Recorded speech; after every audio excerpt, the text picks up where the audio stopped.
Okay, we're live. Hello. Hello there. That was a rocky start. Excuse me, I have a bit of a cold, so.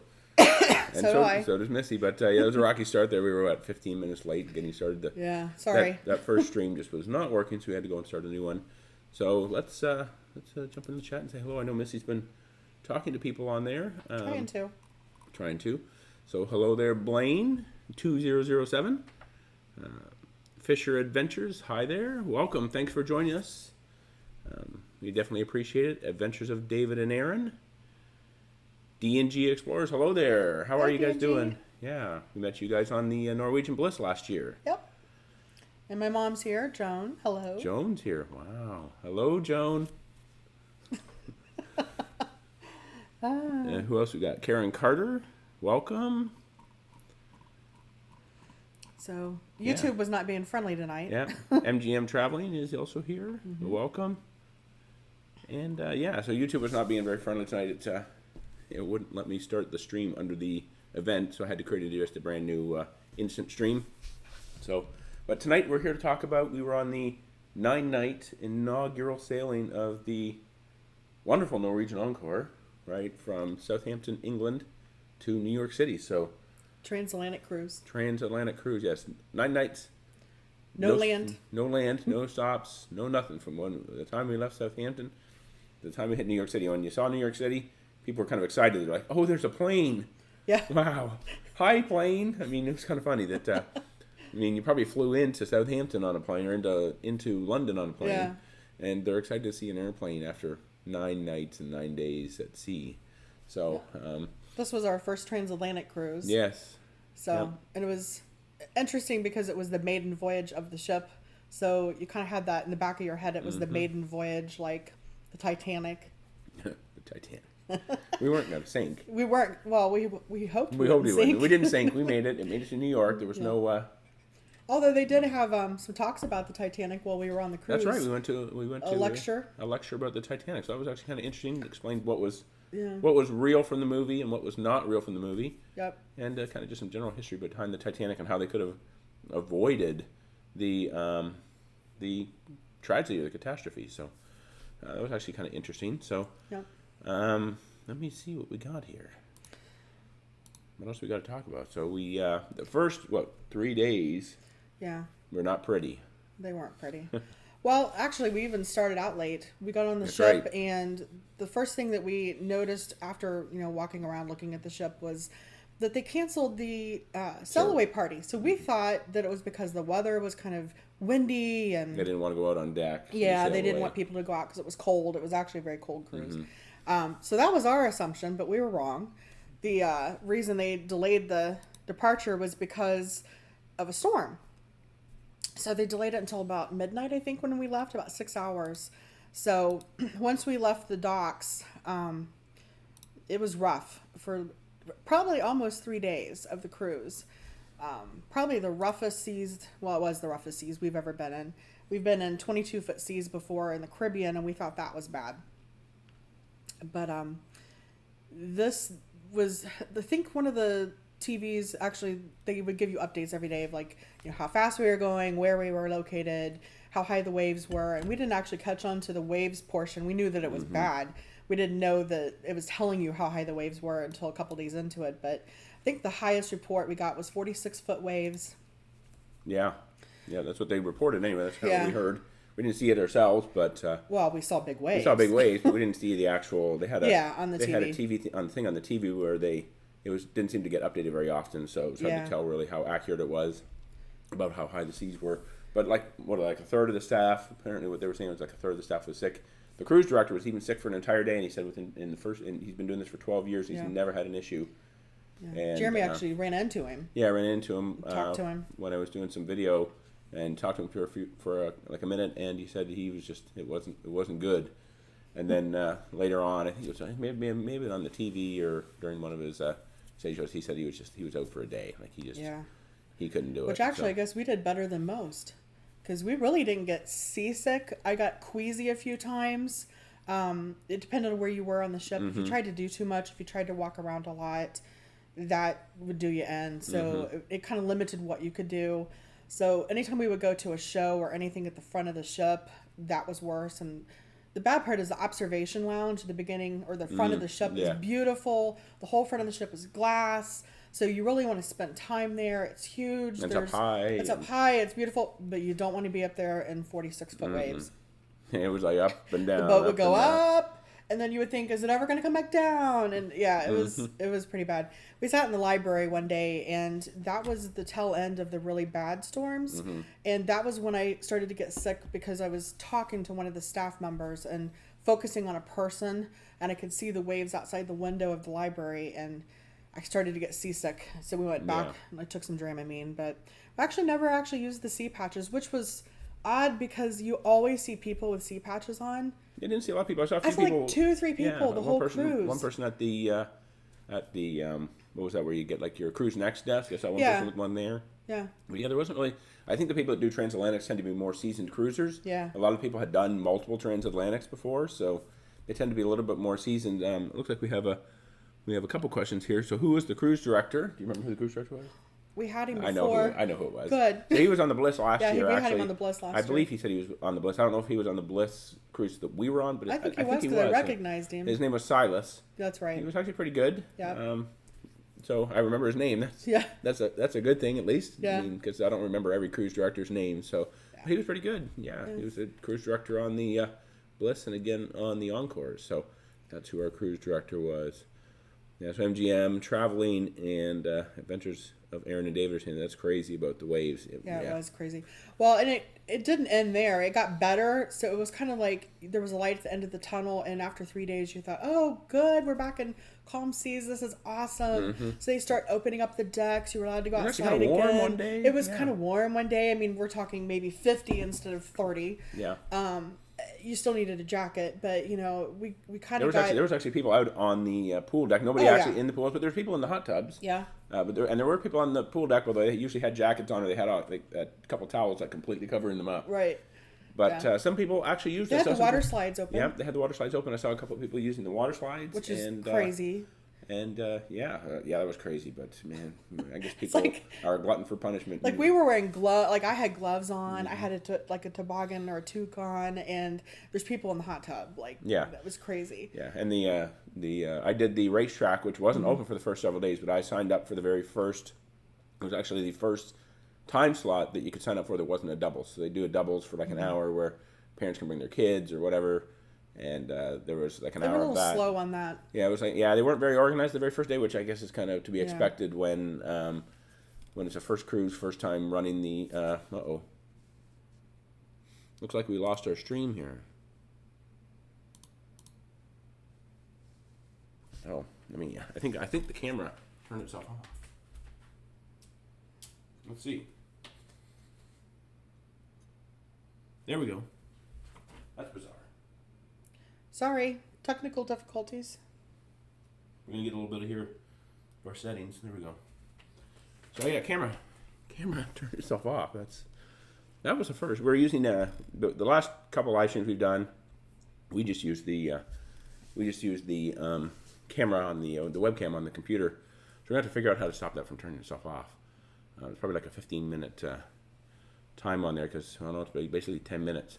We're going to have a problem with that, like every 10 minutes. Maybe it might be 15, but actually we've been live maybe since we've had the camera on since about quarter till. So sorry about that. We're learning as we go. We're using it. We're learning that everything we thought we knew we didn't know. Exactly. But so we were talking about the go-karts. So they did actually have them going, and it's supposed to be the biggest track at sea. It was. From the spectator standpoint, they actually have a lot of really good places to stand and watch the go-karts. Yes, and it's actually the viewing platform is actually on the same level. Yeah. A little bit different than the Bliss. The viewing platform is on the same level as the actual go-karts. Yeah. Whereas on the Bliss, it's kind of up a little higher. Right. But again, it's right at the back of the ship. So it was a long track. You got about, I think I got like 7 laps in the time frame. Came in 4th place? Came in 4th place. Yeah, they do the placement based on your speed. I was in front because I started in front and nobody caught up to me. But they do it based on lap time, so the fastest lap time. So there were 3 people that had a faster lap time. I never hit the wall, but I guess some other people Some other people are pros or something. And the people who are driving the go-karts think that, oh, it's going so fast. Oh, yeah, when you're sitting in that, it's like... Vroom. And all the people who are watching it are like, are they really going? Yeah, like, pretty slow. Like, it seems really slow. I'm going to do a video about just the go-karts, and when you watch the... from a spectator's perspective, it's really slow. It's really slow, but when you're in it, it seems like you're actually going pretty good clip. Yeah. But, when you're actually watching it as a spectator, it's like just kind of, just kind of going around and around and around, so... Yeah, so I also did laser tag. That was more towards the end of the cruise. They didn't have that open either, just because it was too cold, too rough, and they only did a few of them. I don't know that there was. I mean, the session I was in was full. Yeah. I think the one after I was in was full, but then they didn't do another one until I think I went at 6 o'clock, and they did at 6:30, and then I went back up to kind of shoot some video, and there was nobody there. So and then they said the last one was at 8:30. So, so the laser tag wasn't very busy, but it was a lot of fun. It's based on the laser tag area is a kind of modeled after the lost city of Atlantis. So it was a huge snake. So yeah, huge snake. Yeah, if you're not a snake fan, you probably won't like it. Joan would like it. No. Joan would like it. I actually didn't post any pictures of the snake that's there. It's huge. It's real realistic looking, actually.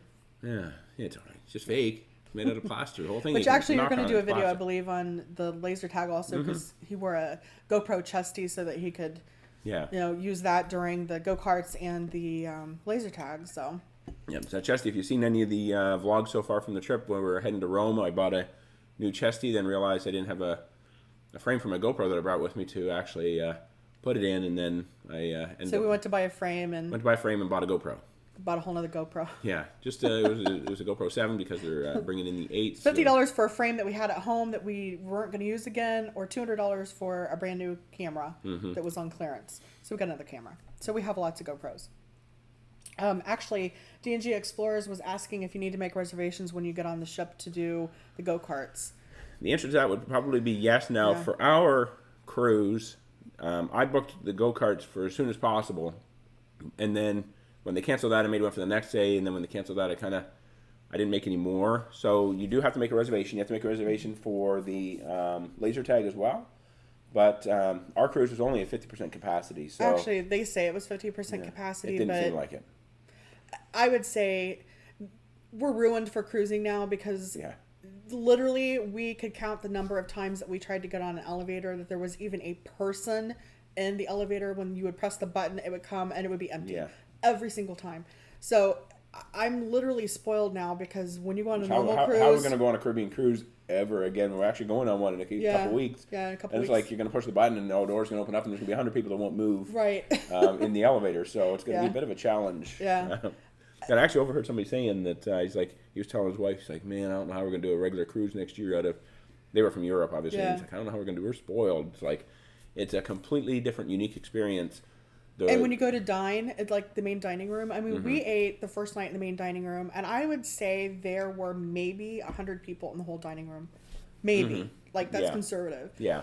It's kind of like we had the ship to ourselves, and you kind of start to think that's normal, and then when you start to see people, you're kind of like, why are there people here? You know? Exactly. And we saw maybe 3 or 4 kids on the whole cruise. We saw one family that had 3 kids the first day, and then we saw another family had 2 kids, and we kept running into that family the whole time we were on the cruise. But it was literally like a kid-free zone. Yeah, they said there was like 12 or 13 kids or teens on the cruise. I mean, we saw a few other kids too, but that's what I heard somebody saying, that they had done a video, I guess, and posted it of the teen zone. They said there was only like 12 teens on the cruise, so the teen zone was going to be empty. So let's see what other questions we have. So, D&G Explorers, you guys are doing great. Hey, thanks. Go-karts and 45-foot waves sound fun. It would have been fun, but they didn't let us do that. They didn't let us do that. So, they might have lost some carts off the side of the ship. I never did finish that part after the first 3 days, and then the waves got better, and we thought, oh, this is great. Well, then the waves came back the last 2 days of the cruise. It wasn't quite as high. I think they were around 30-foot waves at that point, which seemed, not nearly as bad as the beginning of the cruise, but still, we had a lot of time that we couldn't do a lot of stuff on the ship because you couldn't move around a lot. You couldn't, because you would get seasick. And they had the outer decks actually closed. Yeah, at times they were like, they wouldn't even let you out. Now, I found I could always get out to, well, there actually was one day when the actual waterfront was closed too, but there were some days where it said the decks were closed, but you could still get out to a couple of the decks, like 7 where the lifeboats were, which you really can't see anything from there. You can still get out to there, even though it said the decks were closed, probably because they don't want to close off the deck to the lifeboat. Yeah. Right? Probably not a good idea. Probably not a good idea.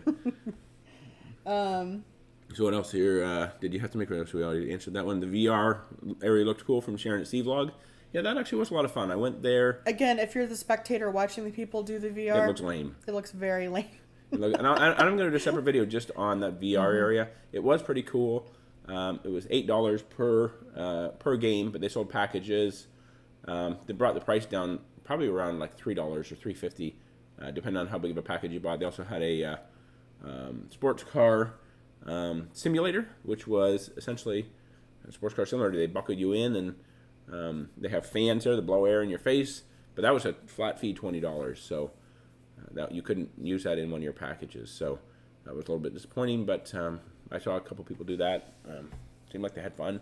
They have a screen up so you can watch what they're doing. So, but yeah, that was a lot of fun. But like Missy said, when you're watching the person do it, it's kind of yeah, it's kind of lame. But when you're doing it, it's actually incredibly realistic. Yeah, they had several. If you lean forward too much, I think it makes you out of focus. Okay, it probably does. They had a lot of different things on the ship to do that. Norwegian, I think, just kind of does everything differently. If it's only our second Norwegian cruise, which we've been on almost 20 cruises, but I'm really liking Norwegian. I like how they do their dinners. It's freestyle, so you have the opportunity. You can dress up if you want to, or you can not dress up. You can go pretty much anytime you want to the main dining room. We do like their specialty dining a lot, and we found ourselves actually liking the food a lot better at the specialty dining restaurants. Yeah, by far. Like, I think we only went to the main dining room. Just one. Well, we went to the Manhattan room on the first night, right. And then we went to either, I think it was Savor on one other night. And Taste. Yeah, Savor and Taste right across from each other, kind of. Which they are the same food as the main dining room, but they're a smaller version of the main dining room. So if you've never been on a Norwegian ship that has that, you have the massive main dining room, and then you have 2 smaller restaurants to eat in, but that food's all included in the price of the cruise. Yeah. This time I wasn't as impressed with the food on just the free food. Actually, the buffet was better. Yeah, the buffet was actually pretty good. Than the main dining room was. We were not impressed at all with the American Diner. This was a specialty restaurant that replaced the Margaritaville on the Bliss. This was their version of Margaritaville. It looks really cool. You eat in like a 50s kind of diner, and it has like the classic cars. Like you sit in like a car when you eat, that kind of thing. It looks really cool. The only problem is it's outside. So when you're in 30-degree weather, it's cold. They do have heaters, so that did help. And it is kind of semi-enclosed. Like there is a glass wall there. It's a little enclosed. And at the front, but the rest of it's kind of open. It's essentially set up kind of just... It's great for the Caribbean, but like if you're doing an Alaskan cruise, I mean, it would be cool. The thing that we didn't like was the food. And this was our first experience on the ship was, we actually paid for...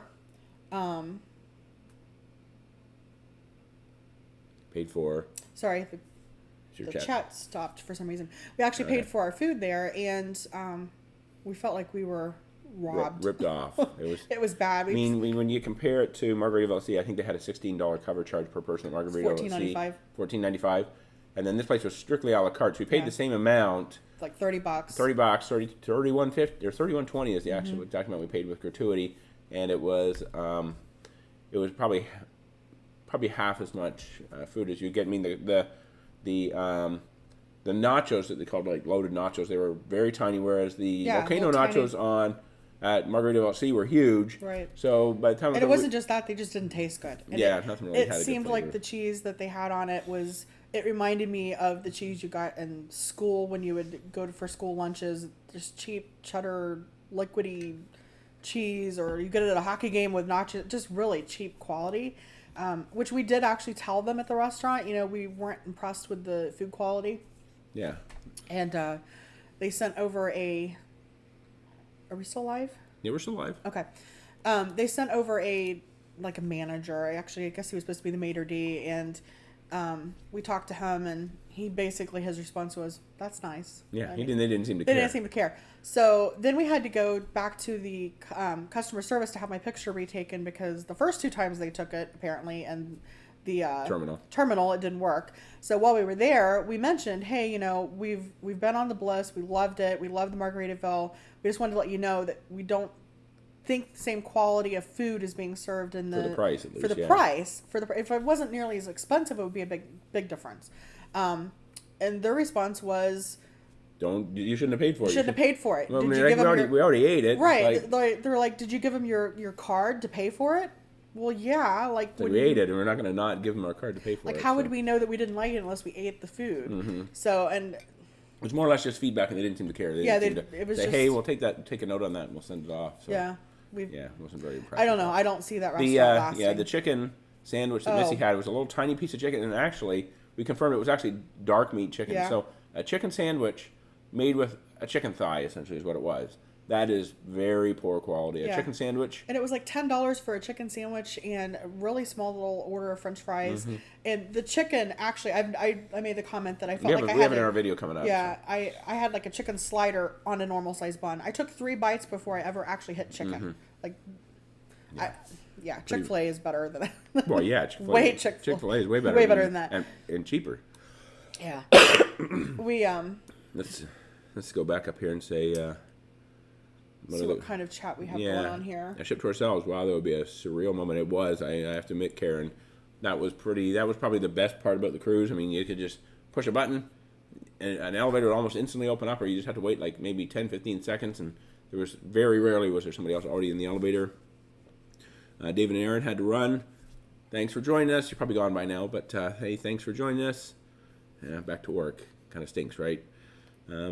Comparison between the NCL Encore and Royal Caribbean Oasis of Ocean. I'm not sure. Oasis of the Seas. Okay. Yeah. So, we cruised on Oasis of the Seas. We've cruised on Allure of the Seas and Freedom. I mean, those ships are massive. Right. And I mean, by comparison, what are they? About 220,000. This is 140,000. I think 145 tons. Yeah. We've had good times on the Oasis class ships, but we find I guess if you had to compare them to the food in the dining room on the Encore, it would be pretty much the same. We've never really been overly impressed with the food on those two ships in the main dining room. We've done specialty dining. Specialty dining we seem to like. I mean, but the stuff that's on the Oasis of the Seas to do, their entertainment's good. They have the diving show. Rock wall. They didn't have a rock wall on the thing we were on the All Encore. of that is really like once in a lifetime kind of experience. If you're a cruiser, great experience, but for some reason we've never really been impressed with the food on Royal Caribbean ships. There's been several times. We also did what was it, Freedom of the Seas back in 2010. And we had the same experience. I think we're going to try a smaller ship with Royal Caribbean and just see if maybe it's the fact that it's such a big ship and they're mass producing the food that maybe the quality isn't what we're expecting.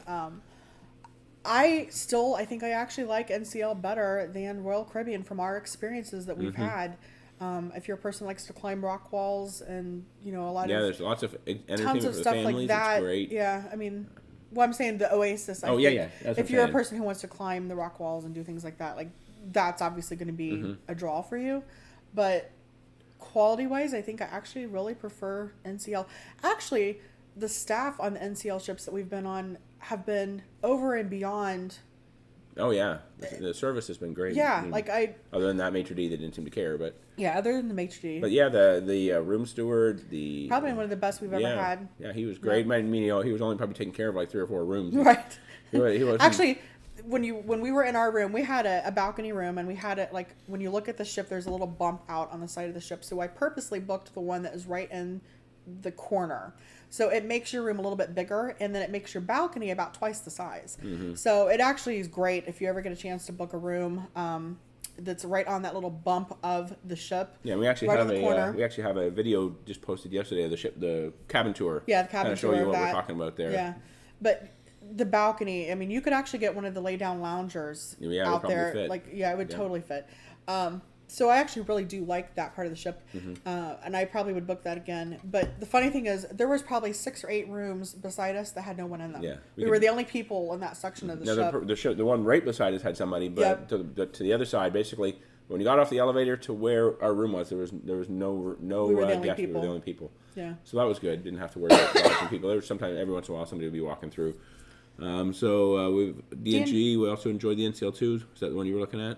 Yeah, and D&G and Explorers was asking if I missed that one. the cost of the cruise was less expensive with it being an inaugural transatlantic cruise, and it was so empty.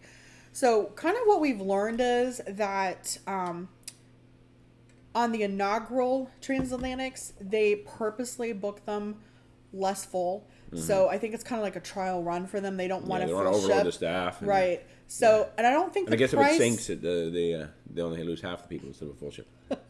I don't think the price is really reflected because it was an inaugural transatlantic.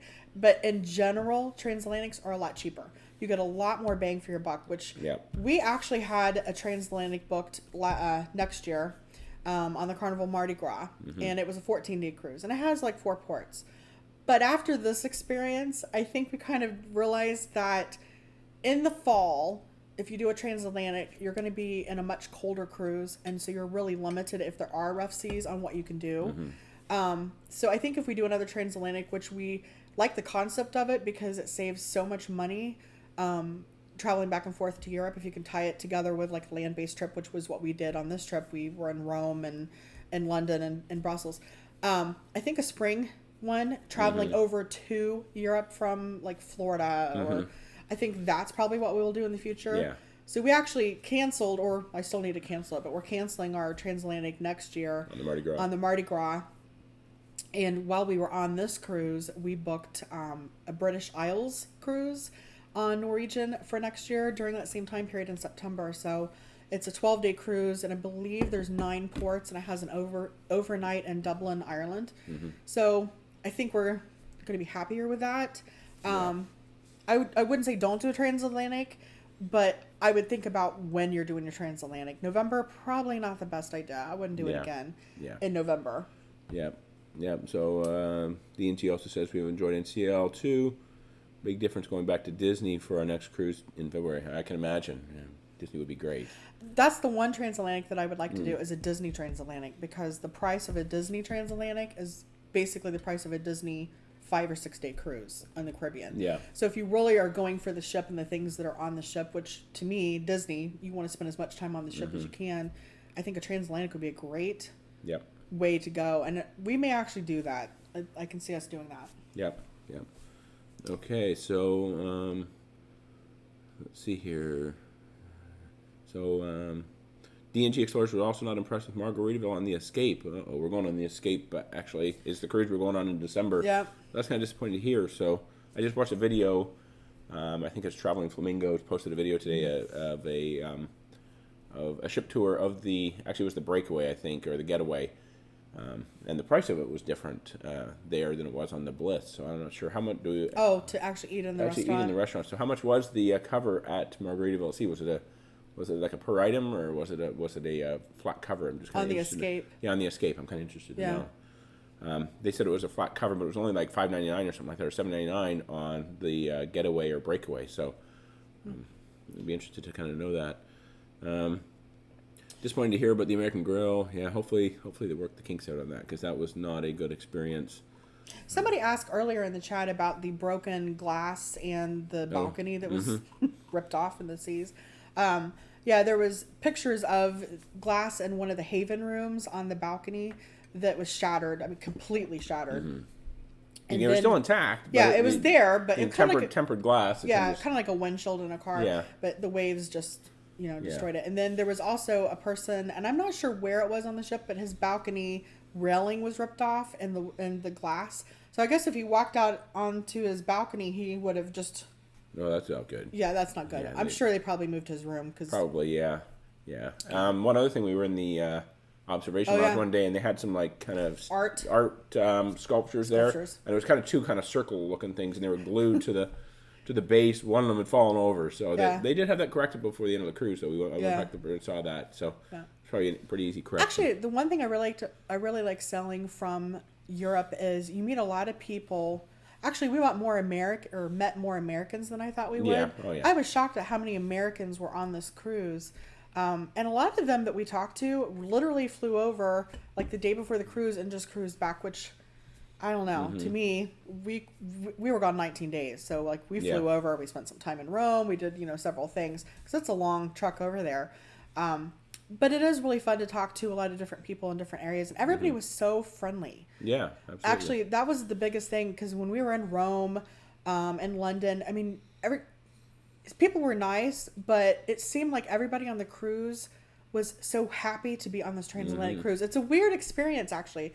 A transatlantic, I think, is a whole different ball game, because everybody kind of feels like they're in this adventure. And when we actually got to New York, that was bucket list item to be, you know, sailing into New York City. I'm gonna plug this in, man. Here we're gonna. But to you know, see the Statue of Liberty at sunset, and then they had the Norwegian Escape there, and there was a Disney ship there. I'm not sure if it was the Magic or the. It was the Escape, because it's the one. The Disney. Oh, the Disney ship. I don't know what the Disney ship was. I know which one it was. The sails out of New York, but they had purposely held those boats there to salute us when we came in, which was really cool. And then they had, you know, the boat out there in the water doing the water cannons, because we had sailed out. It was really, really cool. And then the sunset. Oh, the sunset in New York was magnificent. It looked like somebody had just literally painted the sky. And my pictures, when I'm, you know, editing my pictures, I'm like, this is actually what it looked like. It was beautiful. Yep. So that was a fun experience. If you ever get to sail into New York City.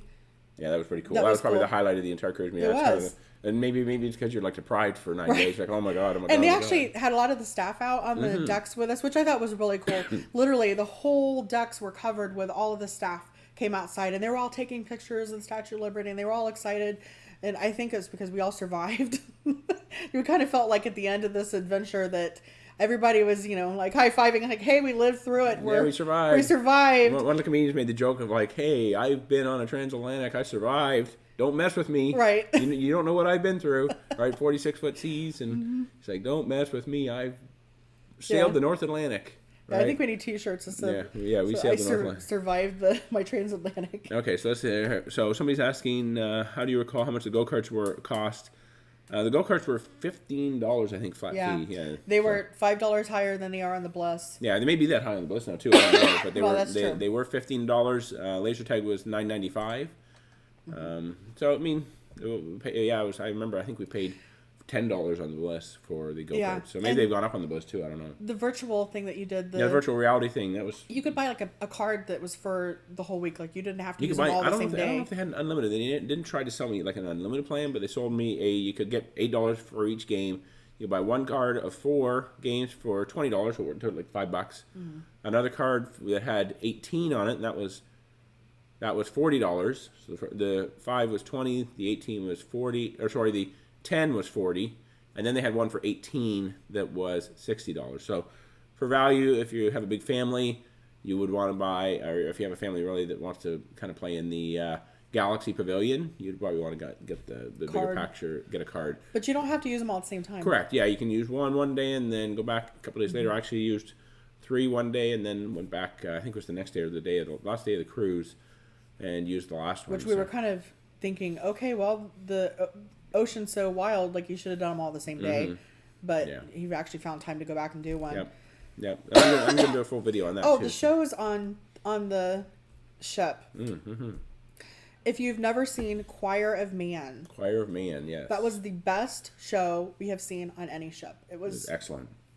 We literally wanted to go see it again, but due to the way that they were having to do the shows and they were limited availability because they only did 2 shows of each one. So Choir of Man and Kinky Boots, they only did 2 shows of each one because it wasn't nearly as full. So I think most cruises they do 4 or 5. I don't know. Yeah, well, I think that and the fact that the seas were so high, I mean, it would have been really hard for them to dance and you know. Yep. But if you get a chance to see Choir of Man, best show. Hands down, I would see it again. And actually, we're going to be seeing it on the Escape, so I'm pretty excited. I'm hoping that the people who are in the show are as good as the ones that we saw. Yeah. And Kinky Boots was really good. It wasn't as good as I was expecting it to be, but again, it's like maybe the first or second time they've done it for people. It was good. Don't get me wrong. It was very good. I still think that their talent that they have, the NCL hires, it's just a step above a lot of the other ships. Yeah, even NCL. NCL has good stage shows, but... No, you mean Royal Caribbean. Oh, yeah, sorry. Yeah, I mean Royal Caribbean. They do. I mean, Royal Caribbean has good stage shows. They do the Broadway productions. Yeah. But NCL's talent seemed to just be a kind of a step up. Yeah. I don't know if they're paying them more or they're just finding better people. It seemed like they just literally went to New York and got them off Broadway, and they're on a ship. Yep, they were excellent. Yeah. So let's see here who I'm kind of behind in the chat here. So Karen Carter, disappointed to hear about the American Grill. Yeah, hopefully they'll get it figured out, like you say. I will tell you though, if you go to our favorite restaurant we went to on the ship, which we seem to be there a lot, was the Local, which is their 24-hour restaurant pub, and you could go any time of day. And we actually got their nachos, and we're going to do a comparison video, I think, on that. But their nachos were actually better than the nachos that we got at the American Grill. And they're free. And they're free. Everything's free. So, I mean, it's pub style food, and you can tell it's very overly prepared. Yeah. Like frozen chicken wings, frozen it's not the best food in the world. Yeah, it's not the great food, but we actually went there quite a bit, and we thoroughly enjoyed it. So, but yeah, I would skip American Grill unless they've got something figured out there and got it fixed, and just go to the Local instead. I mean, they have a chicken sandwich. They have the loaded nachos. I mean, the same if not better than American the one experience we had that was kind of. We went to their ice cream shop, Coco's, and the first day that we went, we got these giant ice cream sundaes. They're $8, which sounds expensive, but actually it's a ton of ice cream. And it was really good. Gelato, actually. That's right, it's actually gelato. It was really good, and we went back a second time, and the first time I had got their double chocolate, blah, blah, blah, s'mores ice cream. So the second time I went back, I said, I'd like to substitute instead of the double chocolate. Can I just get white chocolate? Because it was so chocolatey. Might not be as rich. Might not be as rich. I mean, it looked great, and like you're eating it, and it's great. But then once you get halfway through it, I just literally, it was like brownies with double chocolate with it. I love mine. It was chocolate. But yours was just milk chocolate. Milk chocolate with peanut butter. Yeah. So I wanted to change the flavor of the gelato, and so the girl says no, she can't do it, and I'm kind of thinking why you can't just scoop from the one beside it, And so then she asked her manager, and they said nope, absolutely not. They couldn't change the flavor of the ice cream, which I thought was really weird. So we just laughed. Yeah, well, they suggested that I get the Tutti Frutti, which has fruit on it, which I wanted, and the white chocolate, and which has the flavor of ice cream that I wanted, or gelato. I said, but I don't want fruit on my ice cream. I wanted peanut butter on it. And so basically, we said, okay, never mind. We'll forget it. So then we went upstairs and got free ice cream. Yeah, we went to the soft serve. Yeah. So it's like they lost $16. Yeah. Which is a lot for ice cream, really. Yep. On a ship when everything else is free, and we never saw people in there. I think that the whole time we were in there, we might have seen one other person buying ice cream. So just know that if you do go and try to change flavors of something that's made, they may not offer that. Yeah. Like a normal restaurant would. Yeah. So Karen Carter says, I don't care for RCL's food either, especially Johnny Rockets versus Guys. I kind of have to agree with that. I mean, obviously Johnny Rockets is a cover charge, and it's good. We've had good experiences there. We were on actually all three cruises. On the Allure, Oasis, and Freedom. We went there on all three of them. And I mean, it's pretty good, but I have to agree, Guys. I seem to really love Guys, and I mean that's free. So cover versus free. I mean, the kind of thing. Same thing with American Diner versus the Local. Cover versus free. Or actually, it's a la carte. The American Diner is actually a la carte. It's not a cover charge. It's per item. I think the nachos were $7 or $9. They were $9. And you're paying $9 for the same thing you get over the Local for free. Yeah. And then the sandwiches were like $10 and $11 each. It came out to a total of like $32. I don't care to pay for food. That's not an issue. Yeah. It's just if I'm going to pay for it, it should be quality. It should be at least the quality of what the free food is. That's the key. What should be better than the free food? Well, yeah, but it wasn't. Yeah, it wasn't. I mean, I had a hamburger at the Local, and it was better than the. I had a French dip. Yeah, French dip. So. Okay, so DNG Explorers, they went to Margaritaville at Sea on a port day, and the bar wasn't open. That's kind of disappointing. Food was just okay, not great, but we felt we didn't have the land experience of the restaurant. Yeah, I agree with that. Even when we went on the Bliss, I mean the experience at I've lost camera again. We have to fix that. Yeah, we'll keep talking. Yeah, we'll keep talking. The picture will come back in a second. Yep. But yeah, the quality obviously, or the experience is not going to be the exact same that it's going to be at a Margaritaville on land. There we go. But it's very comparable, I would say. And the one tip that we do like about Margaritaville, which they didn't have at the American Diner, was that you could go there for breakfast for free, which a lot of people don't seem to realize. On the Bliss, that was kind of our little secret. Secret go-to place. And now maybe when they're on the Caribbean cruises, when it's a full ship. Maybe they will. I'm thinking maybe they'll open up American Grill for breakfast, but on this cruise, it was not open the entire week. The only options you had was buffet, taste, and savor. They didn't have the Manhattan room open. Yeah. And the local was open also for breakfast. For breakfast. Yeah. Let's see what else. Have we got any other comments here that we're missing? D&G Explorer said that the Escape is their favorite ship so far, and they did like the Choir of Me In. That's good to hear. I'm really excited about that. And let's see. Are you on the CWW cruise? Oh, they're talking to each other. Okay. We've booked both shows, so I'm happy to hear that you enjoyed Choir of Man and Kiki Boots. Yeah, they were both excellent. That was the one thing about the Transatlantic. We were not allowed or not able to book any of our entertainment before the cruise. So we had to do all that once we got on the ship, which wasn't a problem because the ship was, half empty. And I don't know if all Transatlantics are like that or if it was just because it was the maiden voyage. I don't know. But that was something that we did notice. Okay, there's people reporting that they lost camera, but I think we should be back. Can you indicate that we're back? I can see us on the screen here, so everybody should be good. I think it will be. It's a cruise all the same. What's better than a group cruise? Oh, yeah, so they're talking about this group cruise, the CWW cruise. Is there any other thoughts? Any other thoughts on this cruise? Is there any other questions about the ship or... Yeah, the ship or the cruise. Or the experience or anything that you guys are... that we haven't maybe talked about? Yeah. But yeah, so... We did have a great cruise. We enjoyed it, but 9 days at sea. It's a lot. It's a lot, kind of by the end. I mean, they do trivia every day, but I'm not a good trivia person. I'm not a trivia buff, so... we did notice that the casino was not very nice on the ship. Somebody asked earlier, I think it was Karen Carter asked how the casino was. And not I nice. That. It seemed pretty small. They did have an enclosed area for smoking. Well, I mean, it wasn't... but... I'm saying it wasn't nice to us. It's a nice casino. It didn't pay us. It didn't pay us anything. It took all our money really fast. Yeah, $60 or something like that. Yeah, and it turned out pretty quick. Normally, if we do any slots, we do them the first couple days because towards the end of the cruise, it seems like they're recouping their money. But this cruise, you just did not see a lot of people playing in the casino. Yeah, it was pretty empty. I mean, it was, and they had it open. They had it open 24 hours from the time we sailed and got into international water. They basically had it open until the time the pilot or until they got close to New York, I guess. Then they quit.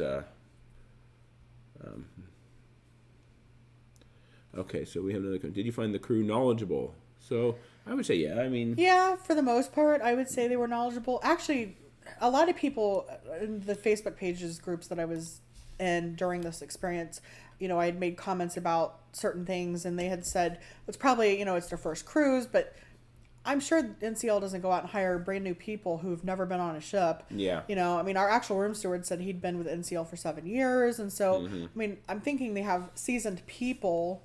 It's not all brand new. There might be some new people on this ship. But right. But I mean, the majority of them at least have a clue what's going on. Yeah, they're experienced cruisers working for a cruise line. So they're not going to put an entire ship of brand new people because, I mean, you need to have people with experience who know what they're doing. And have that experience behind them because they did drills almost. They did drills. Oh, they did drill. That was the other thing. They, the first day that they decided to do a drill, they didn't actually say that you could hear it in the rooms. So Jeremy was out videoing, doing something, and I was asleep. I got a bad cold right when we first got on the ship, and then Jeremy caught the cold later in the trip, so we both been sick. So I was taking cough syrup, and I was napping during the day, and so Jeremy wasn't in the room, and I woke up from like a dead sleep with this alarm going off. But it wasn't that 7 bursts that you normally hear, which means go to the lifeboats. But in my head, I'm thinking the ship's going down. And so I'm jumping up, I'm putting clothes on, I'm grabbing our passports, grabbing my camera, and I'm walking out the door, and there's nobody in the hallway. Well, there's nobody in the hallway because there's nobody on our floor. But I walk out, and I see our room steward, and I said, do we need to go to the muster stations? And he says, no, it's a drill. And I said... He goes, did you hear 7? He says that would have been 7 blasts, short blasts, followed by a long one. Yeah, and I'm like, but there were some blasts. I don't know. So I panicked. Exactly. And so I went back in. I'm like, oh. But I finally realized that every single day they were doing some kind of testing. So I think that's the drill. So they were pretty serious about safety. Getting the crew prepared for the future trips, right? Yeah. It's definitely a good thing. Yeah. DNG Explorers asked, did they have Spice H2O? If not, what was in the spot? So no, they did not have Spice H2O. No. I think it's like the Joy, because I watched a video on the Joy earlier. They have the Galaxy Pavilion, which is the virtual reality thing, kind of in that same place. So they did not have Spice H2O, and in its place was the facility, the Galaxy Quest, which costs money. So they took away a free kind of place where you can hang out, kind of hang out there and sit in the sun, or in the evening you can watch movies. And then they also have kind of like a little fountain area where you can kind of like just cool off, like a little water area there. Not a pool, but yeah, they replaced that with Galaxy Pavilion. So that's kind of disappointing, but Galaxy Pavilion was kind of fun. Yeah. Did cost money, but the one thing I have noticed, and I think we've kind of figured out, is we wish that they did less activities in the atrium on the NCL ships. Yeah, that's kind of the big disappointment. I mean, they do a lot of activities in the atrium. The atrium's pretty small. I mean, and it's loud all the time, yeah. So it doesn't matter if you go to the local or if you go to any of the areas, if you go to the Starbucks, or, I mean, there's a lot of stuff that's services there. Services. Cruise next you desk, can't hear Internet because Cafe, they have like music going or whatever. And actually, it's funny, but not funny. Oh, yeah. On the day that we had to get off the ship, actually, this was another kind of miscommunication. We were told, actually, I called NCL a couple times when we booked this cruise to ask what the process was, because we arrived in New York City at 7 o'clock the night before 7 p.m. The next day we got off the ship. I was told that we could not get off the ship in New York City because there wouldn't be any immigration there. That's why we had to spend the night on the ship, and the next morning we would get off. So we booked our hotels and everything and our flights all according to the thought that we couldn't get off the ship until the next day. So then we're told literally the night before we arrived in New York that everybody had to get off the ship when we got to land. And it could be a 4-hour process because everybody had to go through immigration and customs, and nobody could get back on the ship until everybody had got off. And so they encouraged everyone to go into the city, to New York, and do stuff, which would have been great to have known ahead of time, because we would have completely changed our plans. I actually looked at hotels thinking, well, we could get off the ship, and then they actually wanted everybody who was going to get off the ship that night, you had to carry all your own stuff, so it was self-assessed. Yeah, if you're getting off, to stay off. Yeah, but they wanted to know a list of everybody who was getting off by Friday, which was a couple days before the Mondays when we got in. Yeah, well, Sunday nights when we got in, right? So it's like we finally figured out. Well, we actually had to pack our suitcases and be completely ready 2 days before we got off the ship, because we had to have our bags out before we got off the ship in New York, because we didn't know if we'd be back on the ship by 11 p.m. to put our bags out. Yeah. So the whole thing towards the end, the communication, I think, was a little laxed on that part. Yeah, but I think what you were getting to is in the atrium, we were sitting there in the local waiting for the announcement. They did groups, basically groups based on deck. And they were there's a band playing, Guns N' Rojas was playing. Guns N' Rojas. And they were playing, but they would do these announcements. You couldn't hear them. Couldn't hear them at all. There was a lot of other people complaining in the local too. It's like, we can't hear the announcements. So we didn't know when to get off the ship. So finally we went and sat actually in the casino, which was closed. And people kept asking, like, are you guys okay? Are you what? And we're like, we can't hear, because every time and we would tell staff, no one can hear when they're making these announcements to get off the ship, because the band just keeps playing through the announcements. So that was kind of kind of annoying. Yeah, that's something that with the atrium that I think they need to kind of change maybe a little bit. So Karen Carter says, hey, I just found you guys via Facebook. How long have you been cruising, and how do YouTube channel? So we started cruising in 2009. Our first cruise, Carnival Sensation, out of Port Canaveral. Port Canaveral. It's a 3-night cruise. We wanted to kind of get our feet wet. See what it was like. We loved it. So we've been kind of cruising ever since. There's been a couple year gaps every once in a while where we didn't do any cruises. But we also we vacation a lot. So we own several timeshares, and so we try to fit our land-based vacations and our cruise vacations all into the same scenario. So we go on 4 or 5 vacations a year. We actually back in July of this year, we moved from Ohio down to Florida, just so that we'd be closer to all the places that we vacation, because we spend so much money flying to Florida to get on cruises, and we spend a lot of time in Orlando and pretty much all over Florida. So we now live in Jacksonville, Florida. And actually we're going on vacation in a week. In a week to just to Orlando. Yeah, and then Orlando. Then basically we come home, and then 3 days after that we go on vacation again on the cruise. So. Yeah, people say we're always on vacation. Yeah, exactly. This is our vacation season. Yeah. So I was telling them we had a YouTube channel. So we started the YouTube channel last year, 2018. Yeah. It may have actually been started technically before that, but our first vlog was Barbados.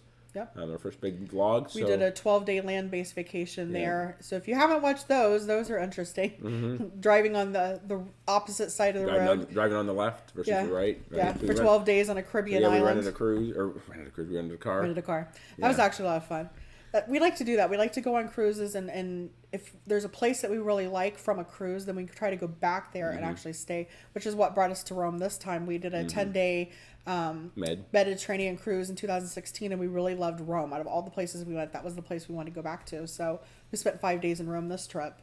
So we're hoping for our British Isles cruise next year, we're going in September, that it kind of is going to give us a little taste of Scotland, Ireland, and a little bit of the UK. Mm-hmm. So maybe there'll be some other places that we'll want to go back to. Yeah, yep. So Karen says, I heard a lot of people complain that there are not many areas of the ship that are for free. Are there no free areas for adults? I think that's what Spice H2O was, and that's gone. So there's no free areas for adults only. I don't know if Vibe Beach Club, I know there's a charge for that. I think it's for adults only. It is. There is a charge for that. That is a that sells free out area. fast, though. Yeah, it sells out pretty fast. You have to be one of the first people on the ship in order to buy it. Mm-hmm. So there's no free area for adults only. That's kind of disappointing. Actually, I have a friend who was just on the Bliss, and he stayed in the Haven, and that was his disappointment. It wasn't adults only. It wasn't adults only. I mean, you're paying a lot of money to be in the Haven, and there were kids everywhere, which the week that he was gone, it was actually during a California school holiday week. So that probably led to the fact that there was a gazillion kids on the cruise. But that's something I think that Norwegian maybe might need to work on, is if you're paying that much money to stay in a Haven, they need to maybe limit the number of kids that's in that area, because that's kind of it's a bummer. Yeah. But I guess going on Transatlantic, Going on Transatlantic, you won't see kids. Very many kids. Yeah. I mean, we saw that one family over and over again. But and there was other kids. There was one family that had 4 kids. So there's probably we probably saw a total. We saw the 2 families that had all the kids. 12 to 15 kids total that we saw on the cruise. So Jennifer says, "Hey, sorry I'm late. Hey, welcome. Thanks for jumping in." Carrying Carter, Alaska for the Encore. Excited for our first visit. Yeah, we've never done Alaska. Actually, we're going to try to do, I think, Alaska in 2021. I'm kind of worried. Alaska, we want to probably go in the summer when Alaska I think I'm really wanting to do maybe the Bliss. I'm really wanting to do the Bliss. I'm a travel agent. So actually, we're both travel agents. And so I've earned a free cruise.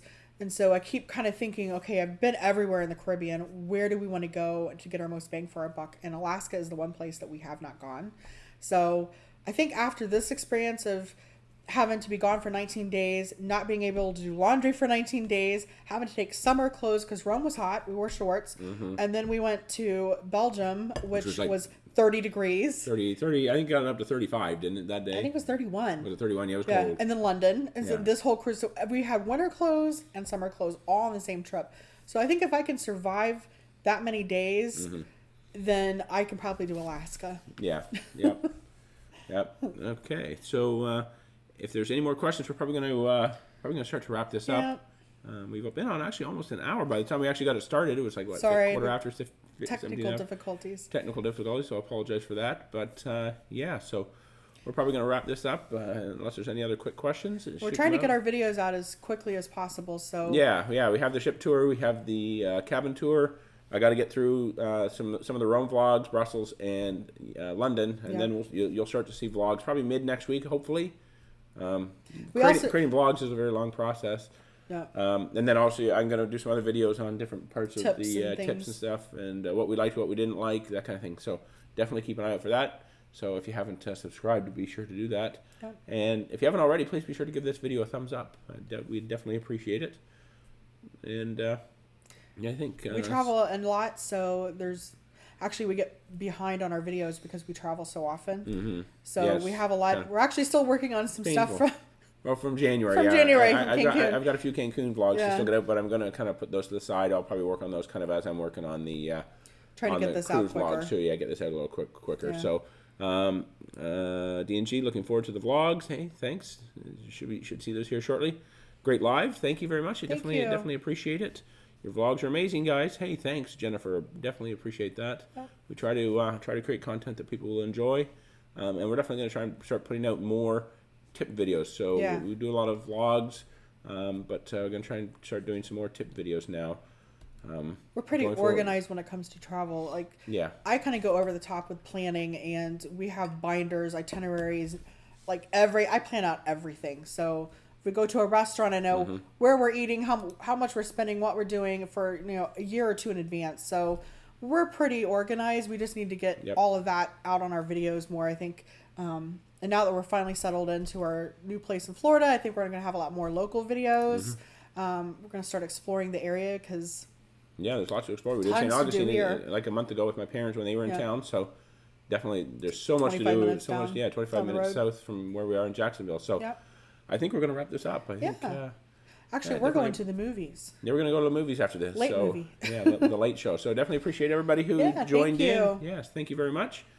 So I guess. And if anybody has any questions, feel free to also find us on Facebook because we have a Taser Travel page on Facebook. Yeah, there'll be a link in the description below. It won't be in there yet, but I will put that in there. And then we also have a group, the Taser Troop. Taser Travel Troop. So, and you can all, if you have any questions about travel or anything from something that we've done on a vlog, feel free to send us a message anytime because. All right. All right. Definitely appreciate everybody joining in. Thanks for watching. Hey, bye. Bye.